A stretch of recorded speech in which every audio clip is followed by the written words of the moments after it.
Provare a riallacciare le fila istituzionali. A fare il primo passo sono stati il consigliere comunale con in testa il presidente Tropia. Aula Sollano quasi al gran completo nella giornata di ieri ha così incontrato Marco Zambuto. Un momento di confronto sul terreno della politica, ma anche su quello prettamente amministrativo, nel corso del quale ciascuno ha cercato di togliersi il sassolino dalla scarpa. È un sindaco che indubbiamente oggi sa comunicare bene, sa razionare bene, predica pure bene, ma sa fare molto molto poco. Quindi dico, noi siamo a disposizione per dargli una dritta, solo semplicemente per questo. È stato questo incontro in cui il sindaco ha ulteriormente chiarito a tutti i capigruppo il fatto di voler cambiare pagina e dare un nuovo indirizzo alla programmazione di questa città. Noi abbiamo messo sul tappeto tutta una serie di situazioni e problematiche che abbiamo riscontrato in questo primo anno di consigliatura e abbiamo detto all'amministrazione che deve essere più presente in seno ai lavori del Consiglio Comunale, perché tutto il lavoro che viene fatto da questo Consiglio e dai consiglieri meritano attenzione. Io attendo risposta dall'amministrazione, la quale ha promesso un rilancio assoluto per il futuro di questa città.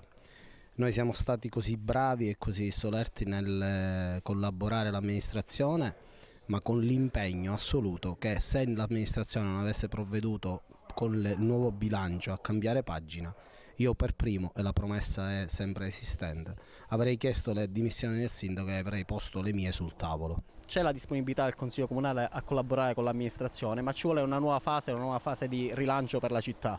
Ci sono delle cose che non vanno, le abbiamo segnalate. L'amministrazione è sembrata essere attenta a queste richieste, vedremo concretamente cosa accadrà. Ad esempio, per noi una priorità è quella di vedere gli operai del Comune di Agrigento in giro per le strade a lavorare.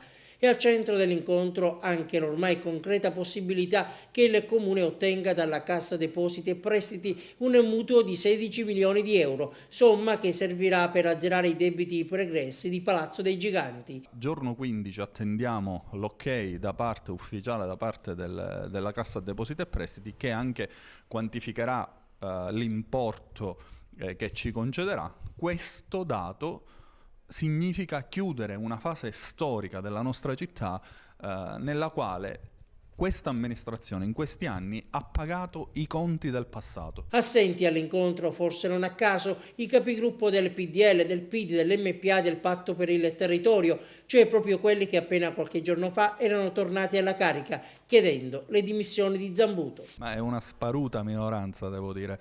Nell'incontro di ieri mattina hanno partecipato la gran parte dei consiglieri comunali, ancora ci sono coloro i quali si attardano a posizioni miope, a posizioni che non hanno nulla di costruttivo. Per quanto mi riguarda non cambia nulla.